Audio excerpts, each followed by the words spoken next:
Shaundre Mims, left at Charleston Southern University. I'll be a redshirt junior this year.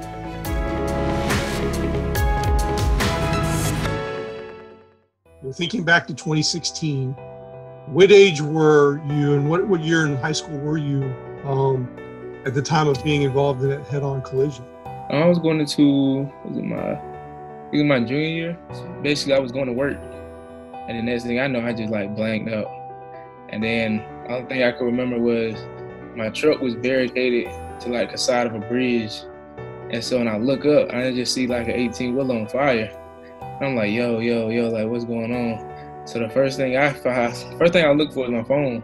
And I remember calling my mom and I was telling her, I'm so sorry. And then next thing you know, I can hear my mom screaming.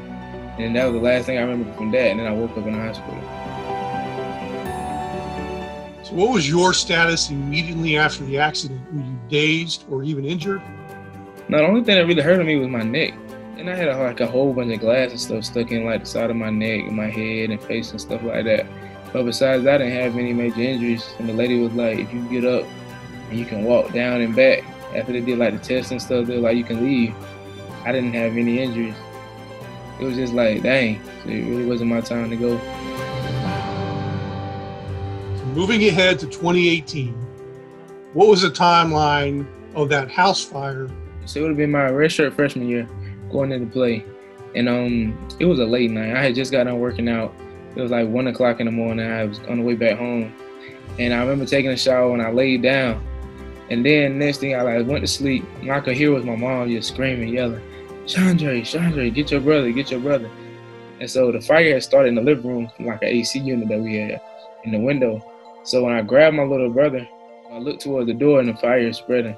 So I turned my back towards the fire and I grabbed my little brother, so we both jumped out the front door.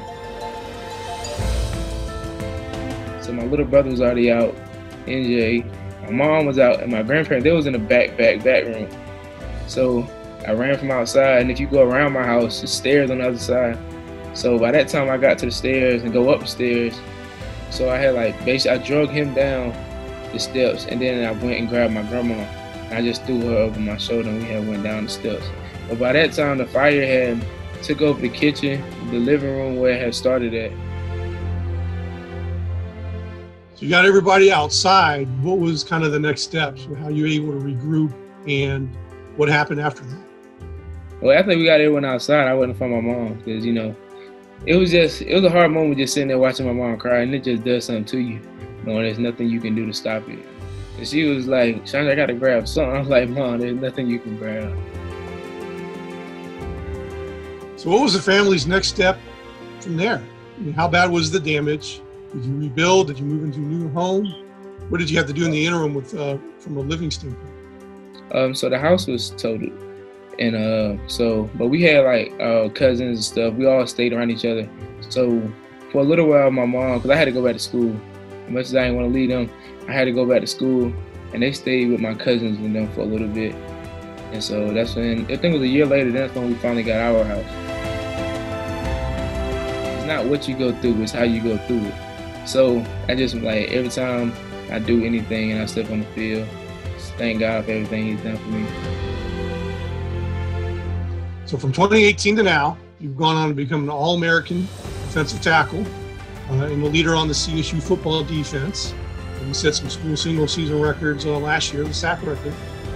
What do those accomplishments mean to you? You grind so much and you do so much hard work and you're like, dang, what's really gonna pay off?